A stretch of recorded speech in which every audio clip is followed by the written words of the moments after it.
સુરેન્દ્રનગરના કોટ ગામનો વિવાદ હવે દિવસે ને દિવસે વકરી રહ્યો હોય એવી પરિસ્થિતિનું નિર્માણ જોવા જઈએ તો થઈ ગયું છે। જે પ્રકારે અત્યારે આખો મામલો જે ગરમાયો છે તેને લઈ હવે આગામી દિવસોમાં ઉગ્ર આંદોલનની ચીમકી પણ આપી દેવામાં આવી છે। અને મોરબીના જેતપુર ખાતે જે પ્રકારે અત્યારે 20 થાંભલાઓ નાખવાની જે પ્રકારે કંપનીઓ દ્વારા જે રણનીતિ રચવામાં આવી રહી છે તેને લઈ આગામી દિવસમાં જે ઉગ્ર આંદોલન થવા જઈ રહ્યું છે તેને લઈ ગઈકાલે એક સભાનું આયોજન કરવામાં આવ્યું હતું। સભામાં ખેડૂત આગેવાન સરકાર પર બરાબરના લાલધૂમ થયા છે। તો શું છે સમગ્ર મામલો તેના વિશે વિગતે ચર્ચા કરીશું। નમસ્કાર, હું છું પ્રથમ મોદી, આપ જોઈ રહ્યા છો નિર્ભય ન્યૂઝ। સુરેન્દ્રનગરના કોટ ગામનો વિવાદ હોય કે મોરબીના જેતપુરનું, તેમાં છેલ્લા ઘણા દિવસોથી આ જે ખાનગી વીજ કંપનીઓ છે તેમના દ્વારા ખેડૂતોને પોતાના જ ખેતરમાં જતા અટકાવવામાં આવી રહ્યા છે। ખેડૂતોના ખેતરમાં તેમને ઓછું વળતર આપીને જે વીજ થાંભલાઓ નાખવામાં આવી રહ્યા છે તેને લઈ આંદોલન હવે ચરમસીમાએ પહોંચી ગયું છે। અને જે પ્રકારે અત્યારે જે ખેડૂત આગેવાનો છે, ખેડૂત નેતાઓ છે ભારતીય જનતા પાર્ટીના, તેમના દ્વારા કોઈ જ પણ પ્રકારે નિવેદનો આપવામાં નથી આવતા। ભારતીય જનતા પાર્ટીના જે નેતાઓ છે તે મૌન બનીને બેસી ગયા છે। શા માટે નથી બોલી રહ્યા? કેમ કે એમાં તેમનો જ ફાયદો છે। હવે આ તમામ બાબતોને લઈ ગાંધીનગરમાં 15 તારીખે ઉગ્ર આંદોલન થાય તેની પહેલા ખેડૂત આગેવાનનું એક નિવેદન સામે આવ્યું છે। તેમણે શું કહ્યું છે સૌ પહેલા તો તે સાંભળી લઈએ। ખેડૂતોની મીટિંગમાં અમે જઈએ ને ત્યારે બહેનોનું ખૂબ ઓછું પાર્ટિસિપેશન હોય। ઘણી ઓછી જગ્યાએ બહેનો જોવા મળે ખરા, પણ 2, 5, 10, 15 આપણે સ્પેસિફિક કહેવું પડે કે ભાઈ તમે બહેનોને બોલાવજો, એટલે લાગતા વળગતા 5, 15, 25 બહેનો આવે। પણ અહીંયા ખૂબ મોટી સંખ્યામાં, અને હું તમારા આંદોલનને ફોલો કરું છું અને બહેનો ખૂબ એક્ટિવલી કામ કરે છે, એટલે મને એ વાતનું ગર્વ છે અને અમારા અનુભવના આધારે કહી શકું કે જ્યાં નારી શક્તિ જાગૃત થઈ છે ત્યાં આંદોલને જીત મેળવી છે।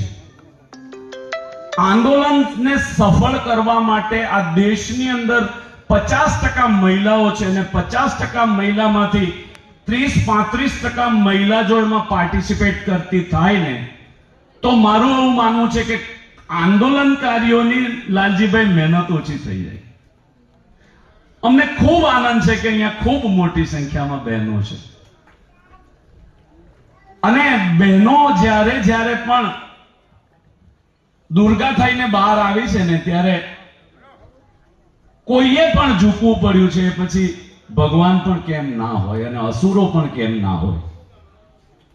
આ દેશની અંદર અને આ રાજ્યની અંદર જે વહીવટકર્તાઓ છે એ આપણી ઉપર અસુરી શક્તિનો ઉપયોગ કરીને, વહીવટી તંત્રનો ગેરઉપયોગ કરીને, પોલીસ તંત્રનો દુરુપયોગ કરીને આપણી ઉપર દમન કરી રહ્યા છે અને નારી શક્તિએ જાગૃત થઈને એ લોકો ઉપર વિજય મેળવવાનો છે અને અમને પૂરો વિશ્વાસ છે કે આ નારીઓ એની ઉપર વિજય મેળવી શકશે।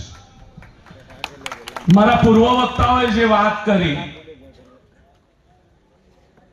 કે ગુજરાતની અંદર, ખાસ કરીને હું અગાઉ ખેડૂત સમાજ ગુજરાતનો પ્રમુખ હતો અને અત્યારે કિસાન સંઘર્ષ સમિતિનો કન્વીનર છું અને 25 વર્ષથી આ પ્રકારના આંદોલનો સાથે અને ખેડૂત અને ખેતીના પ્રશ્ન ઉપર અમે કામ કરીએ છીએ।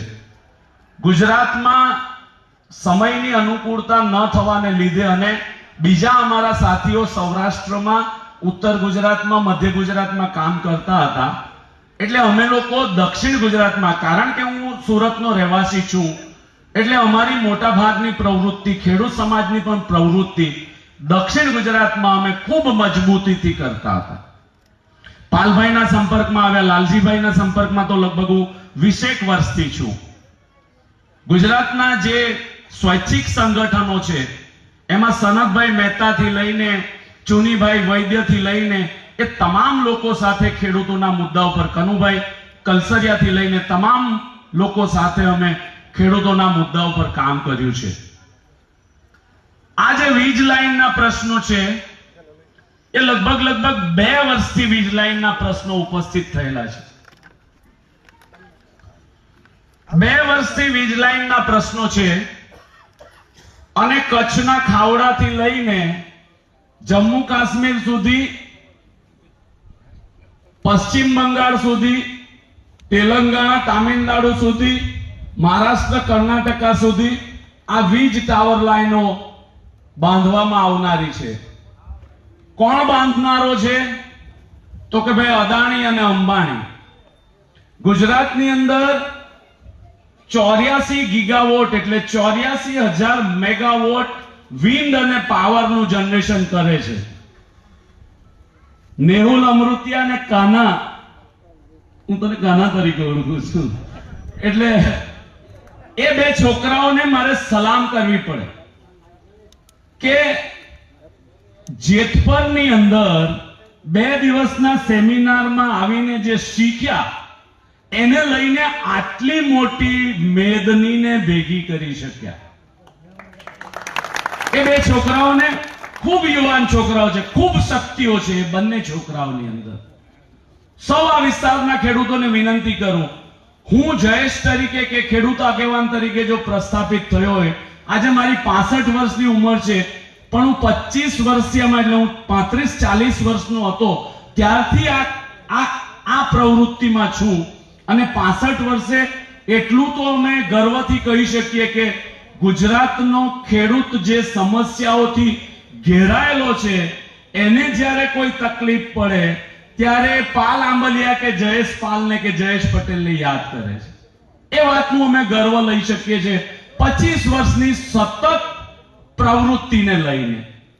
અને પ્રવૃત્તિ કઈ રીતે એસ્ટાબ્લિશ થઈ, તો આ ગુજરાતની પડતી 2002 થી ચાલુ થયેલી છે.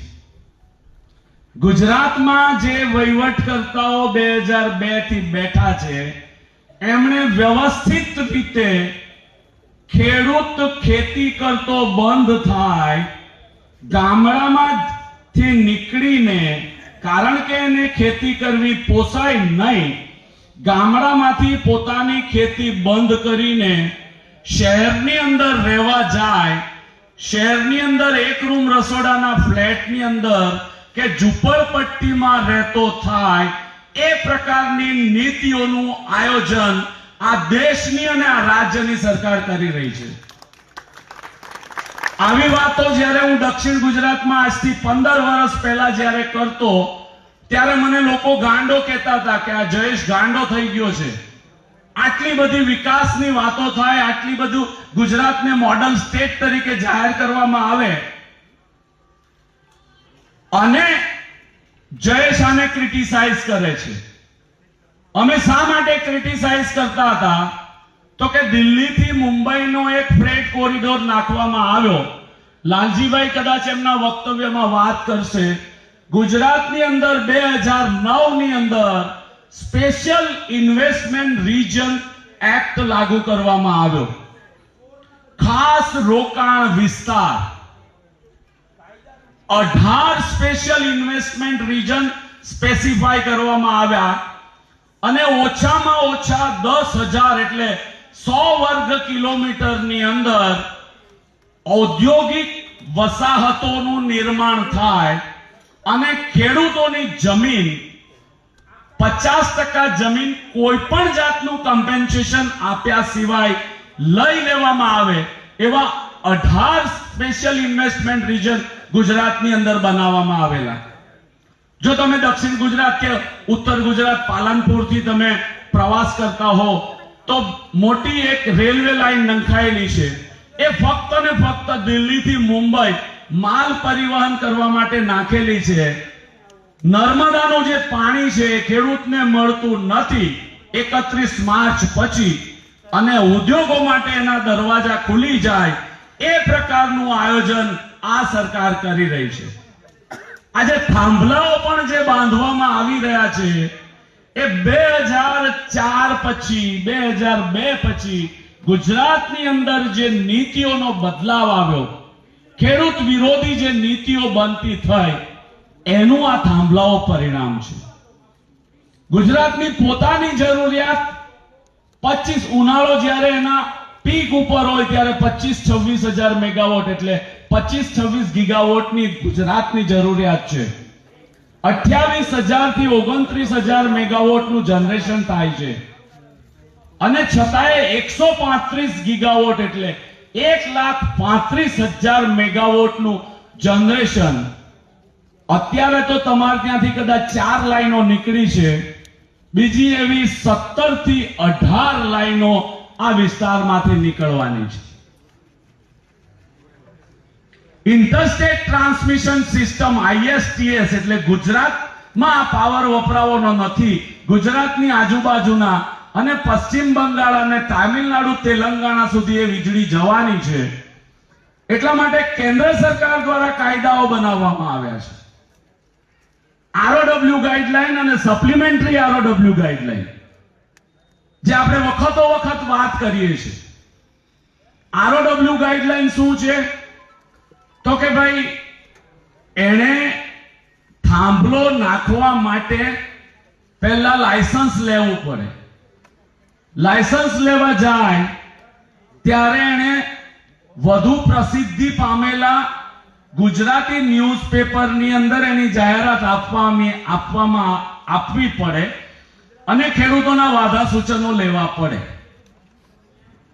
એને જાહેરાત આપી, પણ જેતપરમાં જે થાંભલો બાંધવાનો છે અને એ થાંભલા માટેનું જે લાયસન્સ લેવાનું છે એની જાહેરાત એણે હિન્દુસ્તાન ટાઈમ્સની અંદર આપી. જેતપરમાં એ આવતું હશે કે નહીં આવતું હશે મને ખબર નથી, પણ હું સુરતમાં રહું છું. મારે જો હિન્દુસ્તાન ટાઈમ્સ વાંચવું હોય તો મને અમદાવાદ એડિશન બીજે દિવસે સુરતમાં મળે. જે દિવસે છપાઈ છે તે દિવસે હિન્દુસ્તાન ટાઈમ્સની સેમ ડે એડિશન અમને લોકોને સુરતમાં મળતી નથી. તો જેતપરમાં તો ક્યાંથી આવે? હિન્દુસ્તાન ટાઈમ્સમાં એને જાહેરાત કરી છે. ખોટી રીતે CERC ને રજૂઆત કરીને લાયસન્સ લીધું છે. એટલે આપણે એ વાત કલેક્ટરો સાથે જે પાલભાઈને કરી છે, કલેક્ટરો સાથે એ વાત આપણે જઈને કરીએ છીએ. ભાઈ, સેન્ટ્રલ ઇલેક્ટ્રિસિટી રેગ્યુલેટરી કમિશન જે લાયસન્સ લેવા માટે જ્યારે ગયો ત્યારે ખોટા આધાર અને પુરાવા કરીને એને લાયસન્સ લીધું. એટલે અહીંયા બેઠેલા તમામ લોકો આ વાતથી વાકેફ થાય અને જ્યારે બીજી કંપની વાળો કોઈ લાઈન નાખવા આવે, આવવાનો જ છે, જ્યારે બીજી કંપની વાળો આવે એટલે પહેલા એને પૂછવું પડે કે ભાઈ તું મને તારા લાયસન્સની નકલ આપ. તે લાયસન્સ લેવા માટેની જે પ્રક્રિયા કરી છે મને એની ડિટેલ ફાઇલની કોપી આપ. લાયસન્સ લીધા પછી એને ટાવર ઊભા કરવા માટે કલમ 68 હેઠળ મંજૂરી લેવાની. 2003 નો ઇલેક્ટ્રિસિટી કાયદો છે. 1885 નો કાયદો રદ થઈ ગયેલો કાયદો છે. ત્રીજી કાયદાકીય વાત એ છે કે લાયસન્સ લીધું, થાંભલો ઊભો કરવાની, થાંભલો નાખવા માટેની મંજૂરી લીધી, ત્યારબાદ રદ થઈ ગયેલો કાયદો છે. પણ 2003 ના કાયદાની કલમ 164 માં એને રદ થઈ ગયેલા કાયદાની 16(1)(2)(3) કલમનો ઉપયોગ કરવા માટે જે પોલીસ પ્રોટેક્શન આપે છે. અંગ્રેજોએ બનાવેલો કાયદો એટલે કલેક્ટરોને વિશાળ સત્તા અંગ્રેજોએ આપેલી. અંગ્રેજો ગયા ને 75-76 વર્ષ થઈ ગયા, પણ કારા અંગ્રેજો હજી એ કાયદો રદ થઈ ગયો હોવા છતાં એનો દુરુપયોગ કરવા માટે 2003 ના કાયદામાં એનો ઉપયોગ કરે. પણ ઉપયોગ કરવા માટે એને પરવાનગી લેવાની. કોની લેવાની? તો કેન્દ્ર સરકારની લેવાની. જ્યારે અમે KPS 3 માટે કાનો ગયો અને ત્યાં ઘૂસવા નહીં દીધો અને પછી અમે લોકો ગયા ત્યારે અમને ચા પાણી નાસ્તો કરાવીને છૂટા કર્યા. કારણ કે એને ખબર છે કે ભાઈ 164 માટે એ સરકારમાં જશે અને અમે લોકો એનો વિરોધ રજૂ કરવા જશું તો સરકાર એને 164 ની મંજૂરી આપતા પહેલા વિચાર કરશે. એટલે આવનારા દિવસોમાં જ્યારે બીજી, ત્રીજી, ચોથી, પાંચમી, છઠ્ઠી, સાતમી 16-17 લાઈનો આવવાની છે. તમારા વિસ્તારમાંથી કેટલી આવવાની છે? મેહુલ અને એનો અભ્યાસ, કારણ કે બધું ઓનલાઈન છે. તમે કમ્પ્યુટર આંગળીના ટેરવા ઉપર તમને લોકોને મળી જશે કે ભાઈ કઈ કઈ લાઈનો ક્યાંથી નીકળવાની છે. એ તો CERC નું લાયસન્સ છે, 164 નું નથી મળ્યું. CERC નું લાયસન્સ છે. એટલે ગુજરાતના 18,000 ગામડામાંથી એક પાલ આંબલિયા કે એક જયેશ પટેલ કે એક નેહુલ અમૃતિયા ઉભો થાય એવું મિશન લઈને કિસાન સંઘર્ષ સમિતિ નીકળી છે. 2009માં સ્પેશિયલ ઇન્વેસ્ટમેન્ટ રિજન એક્ટ બનાવ્યો, 2013માં સિંચાઈનો કાયદો બનાવ્યો. તમારા ગામમાંથી નહેર પસાર થતી હોય અને તમે 500 મીટરની આજુબાજુ તમે બોરિંગમાંથી પણ પાણી લો તો તમે નહેરનું પાણી વાપરો છો એવું કન્સિડર કરીને તમારી પાસે સરકાર પિયાવો વસૂલ કરે એ પ્રકારનો કાયદો આ સરકારે 2013માં બનાવેલો છે. સિંચાઈ અધિનિયમ 2013. શા માટે? કારણ કે પાણીનો જથ્થો મર્યાદિત છે. 18,000 એટલે 20,000 કરોડ આપણા જે ગુજરાતની જમીનનો સેજો છે એમાં અમારા ઉકાઈ બંધની વાત કરું તો 1,25,000 હેક્ટર માટે ઉકાઈ બંધ બાંધવામાં આવેલો. એમાંથી જમીન એને થઈ ગઈ. ઉકાઈ બંધની કેપેસિટી 6500 MCM એટલે મિલિયન ક્યુબિક મીટર એને સમાવવાની એની ક્ષમતા છે. ઘણી વખત એવું બને કે ઉદ્યોગોને પાણી આપવા માટે નહેરોમાં પાણી આપવાનું બંધ કરી દે. તમારી નર્મદા યોજનાની જેટલી પણ નહેરો છે 31 માર્ચ પછી દક્ષિણ ગુજરાતમાં તો અમે લડીએ છીએ એટલે અમે તો લગભગ 31 મે સુધી અમારા વિસ્તારમાં પિયત માટે અમે પાણી લઈએ છીએ. પણ નર્મદા યોજનાની જેટલી પણ નહેરો છે 31મી માર્ચ પછી પાણી નથી મળતું. કેમ નથી મળતું? તો કે ઉદ્યોગોને આપવાનું છે. ઉદ્યોગપતિઓની સરકાર છે. અત્યારે કપાસ ઉપર 11% ઇમ્પોર્ટ ડ્યુટી રદ કરી દીધી. આપણને એવું હતું કે મારા ઘરમાં કપાસ પડેલો છે એટલે અછતની અંદર હું જ્યારે વેચીશ ત્યારે મને 2200-2500 રૂપિયા મણના મળી જશે. જેના પણ ઘરમાં કપાસ છે એ લોકોને વિનંતી કે વેચી દેજો, 1400-1500 થી વધારે મળવાના નથી. 11% ઇમ્પોર્ટ ડ્યુટી કેમ ઓછી કરવામાં આવી? તો કે પેલા કપડા મિલ વાળાઓએ એવું કીધું કે અમે જો ગુજરાતના બજારમાંથી કપાસ ખરીદીએ, જે ભાવે અત્યારે ગુજરાતમાં કપાસ વેચાય છે, અને અમે જો કપડું પછી એ વેચવા જઈએ તો અમારા કપડાની ઉત્પાદનની કિંમત વધી જાય અને ખરીદનાર નહીં મળે, એટલે અમારો ધંધો પડી ભાંગે. એટલા માટે અમે 11% ઇમ્પોર્ટ ડ્યુટી તમે જે છે એ રદ કરી દો અને આંતરરાષ્ટ્રીય બજારમાંથી હું ઓછી કિંમતમાં કપાસ ખરીદી લાવ અને નફાનું ધોરણ વધારે રાખીને, કારણ કે ગુજરાતમાં જે ભાવ છે કે ભારતની અંદર જે કપાસના ભાવ છે એને બરોબર જ એ પોતાનું નફાનું ધોરણ વધારીને વેચી શકે અને એમાંથી અમુક ટકા સત્તાધારી પક્ષને ફંડ આપી શકે એ પ્રકારનું આયોજન થઈ રહેલું છે. 450 રૂપિયાની ડીએપી ની ગુણ આજે 2350માં મળતી નથી. કેમ નથી મળતી? તો કારણ કે એ હાઇડ્રોકાર્બન્સ છે અને હાઇડ્રોકાર્બન એટલે ક્રૂડ ઓઇલ માટેની કોમ્પ્રોમાઇઝ પ્રધાનમંત્રી જે રશિયાનું અને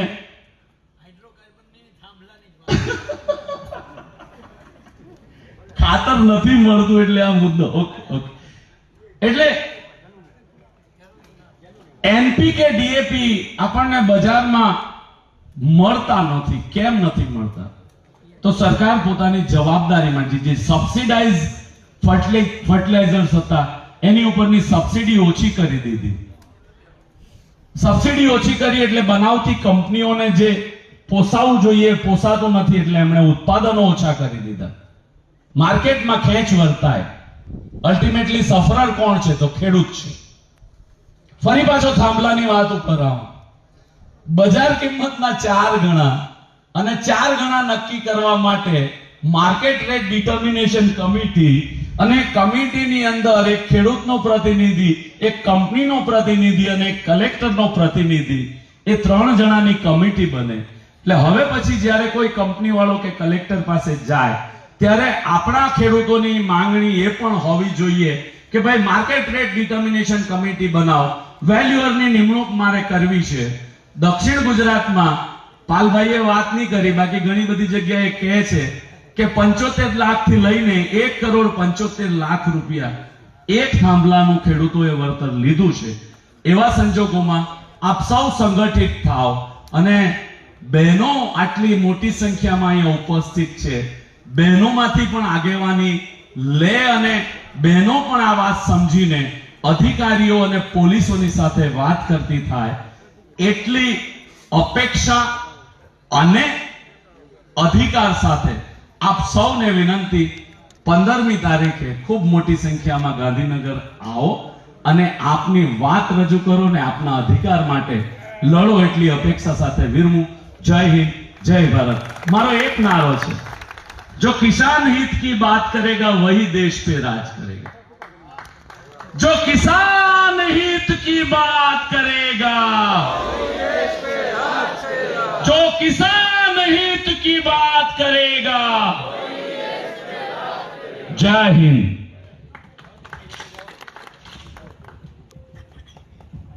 હવે જે રીતે અહીંયા તમે ખેડૂત આગેવાનને સાંભળ્યા અને જે તેમના દ્વારા વાત એવી કહેવામાં આવી છે કે જે ઉગ્ર આંદોલન થવા જઈ રહ્યું છે તેમાં ભારતીય જનતા પાર્ટીને ભારે મુશ્કેલી પડવાની છે. આ વિષયમાં તમારો શું અભિપ્રાય છે અમને કમેન્ટ કરી ચોક્કસથી જણાવજો અને અમારી ચેનલ નિર્ભય ન્યૂઝને લાઇક, શેર અને સબસ્ક્રાઇબ કરવાનું ભૂલશો નહીં.